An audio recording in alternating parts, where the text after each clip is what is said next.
جی د سب ډویژن بریکوٹ چې کوم مین هایوے روډ دی په هغې باندې د ټریفک نظام چې دی په دوو حصو کې تقسیم کړی شوی دی. دلته کې چې کوم تبلیغي اجتماع ده د هغې دپاره تیاریان سټارټ دي او د مختلفو کلو نه خلک چې دی هغه دلته کې راځي خدمت دپاره.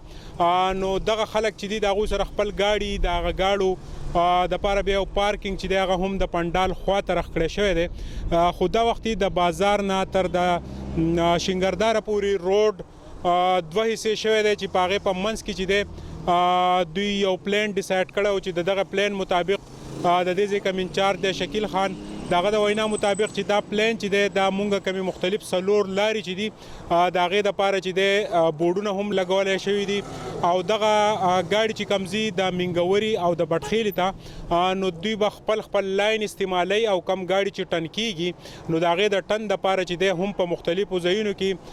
راونډ اباوټ چې دي هغه رخ شوي دي. زموږ سره سجاد خان ایسای موجود دی. سجاد خان دا راته ووایه چې د تبلیغي اجتماع د خدمت دپاره په زرګاو ګاډي چې دي سب ډویژن بریکوټ ته روزانه داخلیږي د ټریفک صورتحال څه دی څه پلان چې دی تاسو ډیسایډ کړی دی؟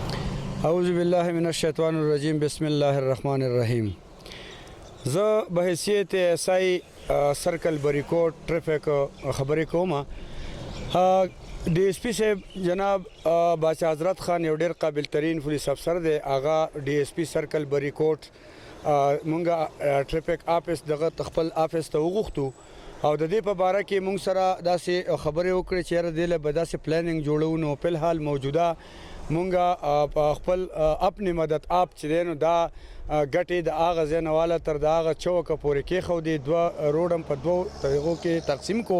چې دی عوامو ته اسانتیا وي. کم خلک چې خدمت له راځي چې هغوی ډېر په اسانۍ باندې خپل پنډال ته ان کېږي اوټ کېږي دغې دپاره مونږ په دې په لارو کې دوه پولیس باقاعده ودرولي دي. د پنډال خپل خلک د تبلیغي خپل کسان هم دوه ولاړي دوه ورسره زمونږ خپل ټریفک اهلکار هم ولاړي. لہٰذا ډي ایس پي صاحب مونږ چې کم آفس کې میټینګ وکړو د میټینګ نه بعد مونږ هغوی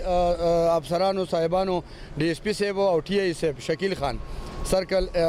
بریکوټ ټریفک انچارج او ډي ایس پي صاحب دواړو هغوی پلانینګ جوړ کو او وی چې یاره داسې طریقه کار به دې سره کوو او انشاءالله چې کم آینده اجتماع شروع کیږي د هغې دپاره به مونږ بل پلانینګ کوو او به د دې نوم ښیي ان شاء الله العزیز. هغه که مونږ کونونه راوړو که ډیوایډر یې راوړو هر قسم پلانینګ چې کوو نو به د دې نم زیات بهتره وي. دا راته ووایه چې د دې عمل سره څومره په ټریفک کې رواني جوړه شوه تاسو ته پخپله مطمئن یې ټریفک روان دی؟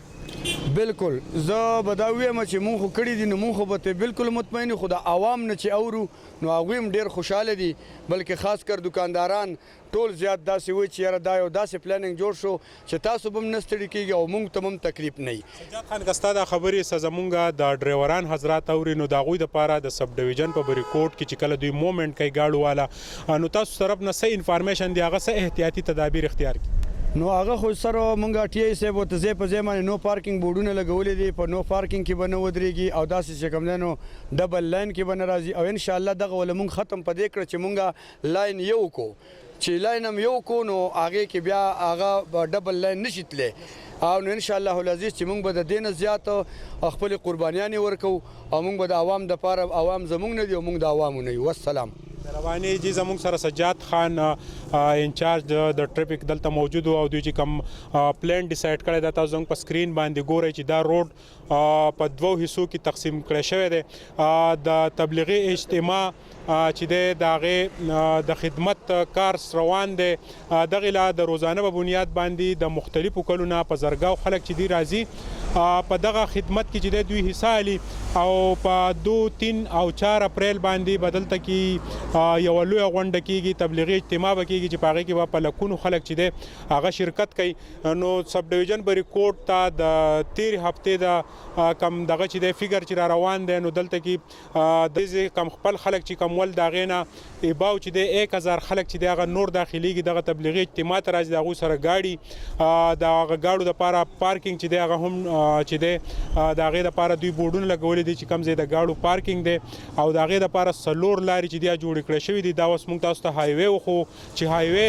د بریکوټ په حدودو کې په 2 لاینو کې چې دی هغه تقسیم کړی شوې ده. د ننني ریپورټ سره زه سهیل باچه د خپل کیمرامین حضرت حسین ستاسو نه اجازه غواړم. د لوی الله په امان.